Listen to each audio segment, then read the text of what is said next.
वहीं देश भर में एक बार फिर किसानों का आंदोलन शुरू हो गया है। एमएसपी पर नए कानून और दूसरी मांगों को लेकर प्रदर्शन किसान लगातार कर रहे हैं और देश में किसानों को उनकी फसल का सही मूल्य दिलाने के लिए नया एमएसपी कानून बनाने को लेकर किसान संगठनों और भारत सरकार के बीच 3 दौर की बैठक के बाद भी गतिरोध बना हुआ है। लेकिन एमएसपी पर कानून बनाने के रास्ते में कई अड़चने हैं। देखिए हिमांशु शेखर की ये खास रिपोर्ट।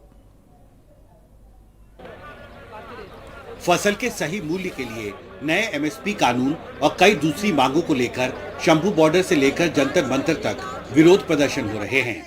शुक्रवार को ग्रामीण भारत बंद और इंडस्ट्रियल स्ट्राइक के समर्थन में संयुक्त किसान मोर्चा और बड़ी ट्रेड यूनियनों के नेता एक साथ जंतर मंतर पर प्रदर्शन करते दिखे। लेकिन इस गतिरोध के बीच पूर्व कृषि सचिव सिराज हुसैन ने एनडीटीवी से बातचीत में कहा है कि देश में न्यूनतम समर्थन मूल्य सुनिश्चित करने के लिए नया कानून बनाना एक मुश्किल चुनौती है। उनके मुताबिक एमएसपी की लीगल गारंटी देने में 4 मुख्य अड़चने हैं। एमएसपी व्यवस्था के तहत अधिकांश फसलों की बिक्री एपीएमसी में नहीं होती है। इस वजह से खरीदार या विक्रेता किसान का कोई रिकॉर्ड नहीं दर्ज होता है। इस तरह के लेन देन के लिए एमएसपी की गारंटी देना मुश्किल है। कई छोटे और सीमांत किसान अपनी उपज ग्रामीण व्यापारियों को बेचते हैं, जिनका एपीएमसी में कोई रिकॉर्ड दर्ज नहीं होता है। जब सबसे ज्यादा अनाज बाजार में आता है तब उसकी कीमतें सबसे कम होती हैं। इससे निजी व्यापारी को लाभ होता है, इसलिए वो एमएसपी की किसी भी कानूनी गारंटी का विरोध कर सकते हैं। 2018 में महाराष्ट्र में इस व्यवस्था को बदलने की कोशिश सफल नहीं रही।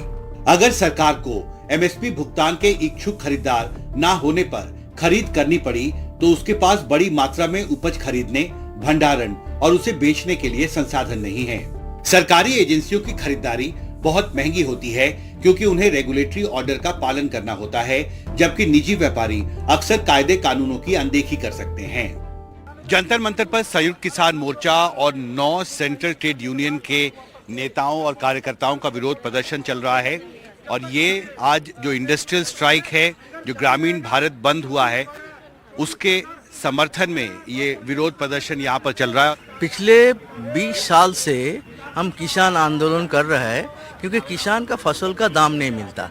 जो खर्चा होता है उसका 1/3 लॉस हो जाता है और सीएससीपी जो दाम देता है वो पूरा चीटिंग है, 20% less than cost of production. So we demanded and Swaminathan Commission was formed and Swaminathan ji recommended the real price should be C2 plus 50%. नया जो सही दाम होगा खर्चा और उसके आधा खर्चा का 1.5 गुना सही दाम होना चाहिए सब फसल। ये तो हकीकत है ना, उसका मांग है। हम अभी कलकत्ता से आया, बंगाल के किसान बोल रहा है आलू का फलन ज्यादा हो गया, हमको 5.5 रुपया करके बेचना पड़ा। और दूसरे दिन हम कलकत्ता का मार्केट में 20 रुपया किलो आलू खरीदा। ये विरोध क्यों होगा? जो उत्पादन करते हैं पैसा उसको नहीं मिलता है, व्यापारियों को मिलता है।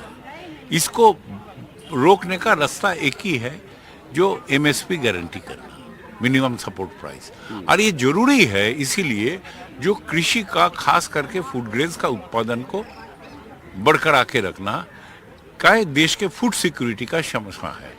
किसानों को उनकी फसल का सही मूल्य मिल सके, इसके लिए एमएसपी कानून की मांग पिछले करीब 2 दशक से उठती रही है। लेकिन एमएसपी की लीगल गारंटी देने का मामला बेहद पेचीदा है और इस पर राष्ट्रीय बहस जल्दी खत्म होगी, इसके आसार फिलहाल दिखाई नहीं देते।